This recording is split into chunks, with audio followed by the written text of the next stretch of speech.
365 성경 읽기 새 한글 성경. 오늘 읽으실 성경은 사도행전 9장부터 10장까지입니다. 사도행전 9장. 부활하신 주님이 사울에게 나타나시다. 사울은 주님의 제자들에게 여전히 살기를 품고 씩씩거리며 위협하고 있었다. 그는 대제사장을 찾아갔다. 사울은 다마스쿠스에 있는 여러 회당에 보내는 편지들을 대제사장한테 요청했다. 믿음의 길을 가고 있는 사람들을 만나면 남자든 여자든 잡아먹고서 예루살렘으로 끌고 오기 위해서였다. 길을 가는 가운데 다마스쿠스에 가까이 이르렀을 때의 일이다. 갑자기 하늘로부터 빛이 그를 둘러 비추었다. 사울이 땅에 쓰러져서 자기에게 말하는 목소리를 들었다. 사울아, 사울아, 왜 나를 박해하느냐? 사울이 말했다. 당신은 누구십니까, 주님? 그분이 말씀하셨다. 나는 바로 네가 박해하는 예수다. 일어나 그 도시 안으로 들어가라. 네가 무엇을 해야만 할지를 거기서 듣게 될 것이다. 사울과 함께 길 가던 사람들은 말문이 막힌 채 서 있었다. 목소리는 들었으나 예수님은 볼 수 없어서였다. 사울이 땅에서부터 일으킴을 받았다.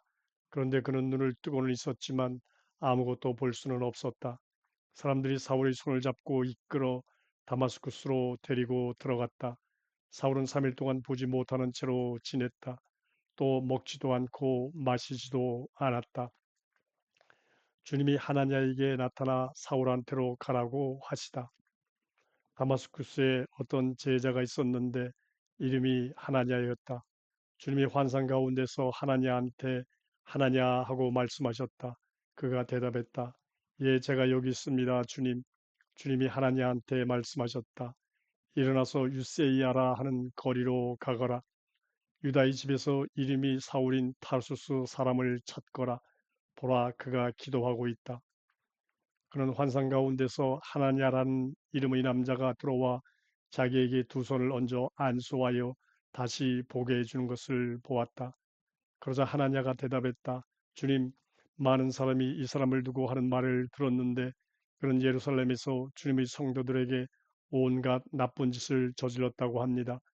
그러고는 주님의 이름을 부르는 사람들을 모두 잡아 묶을 권한을 대제사장들한테서 받아서 여기에 와 있습니다. 주님이 하나님한테 대답하셨다. 가라, 내가 선택한 그릇이 바로 이 사람이기 때문이다. 이 사람은 민족들과 임금들과 이스라엘 사람들 앞에서 내 이름을 알려야 한다. 그가 내 이름을 위해 겪어야 할 온갖 일을 내가 직접 그에게 보여줄 것이다. 그러자 하나냐가 떠나서 그 집으로 들어갔다. 그리고 사울에게 두 손을 얹어 안수하고 말했다. 사울 형제님, 주님이 저를 보내셨습니다. 예수님, 곧 형제님이 오던 길에서 나타나셨던 그분이 말입니다. 형제님이 다시 보고 성령으로 가득 차게 하시려는 것이지요. 그러자 곧바로 사울의 두 눈에서 비늘 같은 것들이 떨어져 나갔다. 사울이 다시 보게 되었고 일어나서 세례를 받았다. 그리고 음식을 받아서 먹고 다시 힘을 얻었다. 사울이 다마스쿠스에서 그리스도를 선포하다. 사울이 다마스쿠스에 있는 제자들과 함께 며칠을 보냈다. 그리고 곧바로 여러 회당에서 예수님을 두고 이분이 하나님의 아들이시다 하고 선포했다. 듣고 있던 사람들이 모두 얼떨떨해하며 말했다. 이 사람은 예루살렘에서 이 이름을 부르는 사람들을 모조리 잡아 없앴던 사람 아닌가요? 여기서도 그 일을 하려고 온 것이 아닌가요? 그들을 잡아먹고 대제사장들 앞으로 끌고 가려고 말입니다. 사울은 더욱더 힘을 받았고 다마스쿠스에 자리 잡고 사는 유대아 사람들을 혼란에 빠뜨렸다. 이분이 그리스도였음을 입증했던 것이다. 사울이 유대아 사람들에게서 달아나다. 제법 여러 날이 지났을 때 유대아 사람들이 사울을 없애려고 함께 못된 일을 꾸몄다. 그런데 그들이 꾸민 못된 일이 사울에게 알려졌다. 그들은 사울을 없애려고 성문들까지 밤과 낮으로 지키고 있었다. 사울의 제자들이 사울을 모셔다가 밤에 성벽을 통해서 광주리로 달아내려 빠져나가게 해 주었다. 사울이 예루살렘에 갔다가 타르수스로 가다. 사울이 예루살렘에 이르러 제자들과 어울리려고 했었다. 그러나 모두가 그를 두려워하고 있었다. 사울이 제자라는 것을 그들이 믿지 못해서였다. 그런데 바르나바가 사울을 붙들어다가 사도들한테 데리고 갔다. 그러고는 길에서 어떻게 사울이 주님을 뵙게 되었는지와 또 주님이 사울에게 말씀하셨다는 사실을 이야기해 주었다. 어떻게 사울이 다마스쿠스에서 예수님의 이름으로 거리낌 없이 말했는지도 이야기해 주었다. 그리하여 사울이 사도들과 함께 지내며 예루살렘에 드나들었다. 그러면서 주님의 이름으로 거리낌 없이 말했다. 사울은 그리스 말을 쓰는 유대아 사람들한테 말을 건네기도 하고 논쟁도 했다. 그런데 그들은 사울을 없애려고 손을 썼다. 형제자매들이 이것을 알아차리고는 사울을 데리고 카이사랴로 내려가서 그를 타르수스로 떠나보냈다. 교회가 평화를 누리며 커지다. 그렇게 하여 교회는 유대아와 갈릴레아와 사마리아 온 지역에 걸쳐서 평화를 누리며 굳게 세워져 갔다. 또 주님을 두려워하며 나아갔고 성령님의 격려 덕분에 계속 커졌다. 아이네아스가 고침받다. 베드로가 온 지역을 두루 지나서 루다에 자리 잡고 사는 성도들한테까지 내려왔을 때의 일이었다. 거기서 어떤 사람을 만났는데 이름은 아이네아스였고 8년째 병상에 드러누워 있었다. 마비층에 시달리는 사람이었다. 베드로가 그에게 말했다. 아이네아스, 예수 그리스도께서 그대를 낫게 해주십니다. 일어나 자리를 정돈하세요. 그러자 곧바로 그가 일어났다. 루타와 샤론 평지에 자리 잡고 사는 사람들 모두가 그를 보았다. 본 사람들은 다 주님께로 돌아왔다. 도르가가 살아나다. 요바에 어떤 여자 제자가 있었는데 이름이 타비다였다. 그리스어로 옮기면 도르가이다. 이 여자가 한 착한 일과 구제 활동은 수두룩했다. 그런데 그 즈음에 이 여자가 병약해져서 죽은 일이 일어났다. 사람들이 그 여자를 씻겨서 위층 방에 눕혀두었다. 루타는 요바에서 가까웠다. 제자들이 베드로가 루타에 있다는 소식을 듣고서 두 사람을 베드로한테 보냈다. 그 둘은 베드로한테 사정사정했다. 머뭇거리지 말고 우리 있는 대로 건너와 주세요. 그러자 베드로가 일어나서 두 사람과 함께 갔다. 베드로가 도착하자 그들이 그를 위층 방으로 모시고 올라갔다. 그러자 남편 여인 여자들이 모두 베드로 곁에 서서 울었다. 또 도르가가 자기들과 함께 있을 때 만들어준 통옷과 겉옷을 다 보여주었다. 베드로가 사람들을 모두 밖으로 내보내고는 무릎을 꿇고서 기도했다. 그러고는 시신 곁으로 돌아와서 말했다.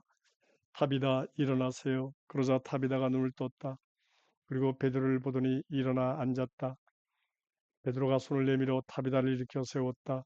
그러고는 성도들과 남편 여인 여자들을 불러들여 타비다가 살아있는 것을 보여주었다. 이 일이 요파 온 지역에 알려져서 많은 사람들이 주님을 믿게 되었다. 베드로는 요파에서 가죽 다루는 사람 시몬의 집에 꽤 여러 날 머물게 되었다.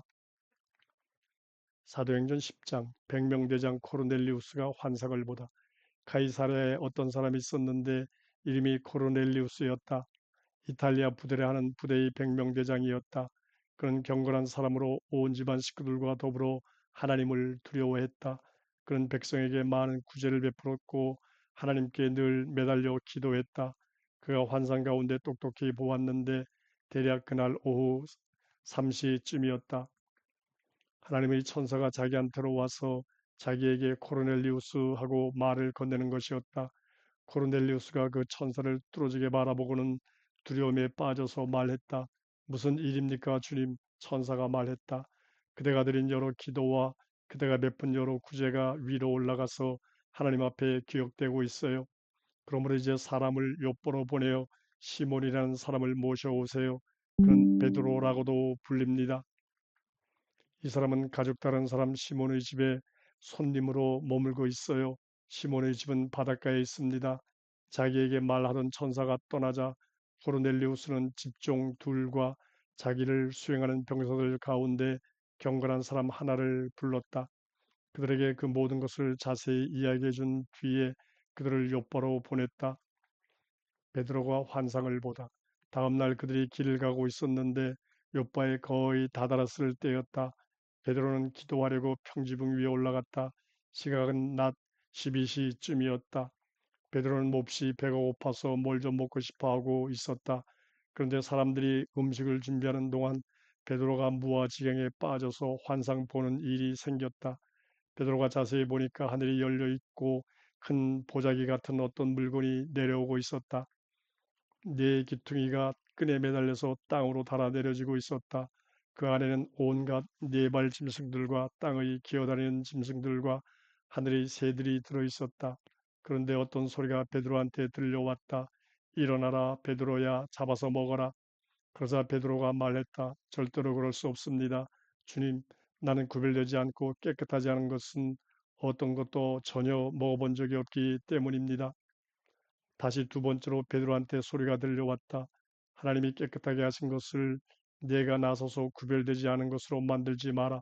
이런 일이 세 번 있었다. 그러고 나서 곧바로 그 물건이 하늘로 들려 올라갔다. 코르넬리우스가 보낸 사람들이 베드로가 있는 곳에 도착하다.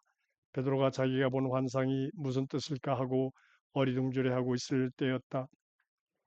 보라, 코르넬리우스가 보낸 사람들이 시몬의 집을 물어물어 찾아 대문 앞에 다가섰다.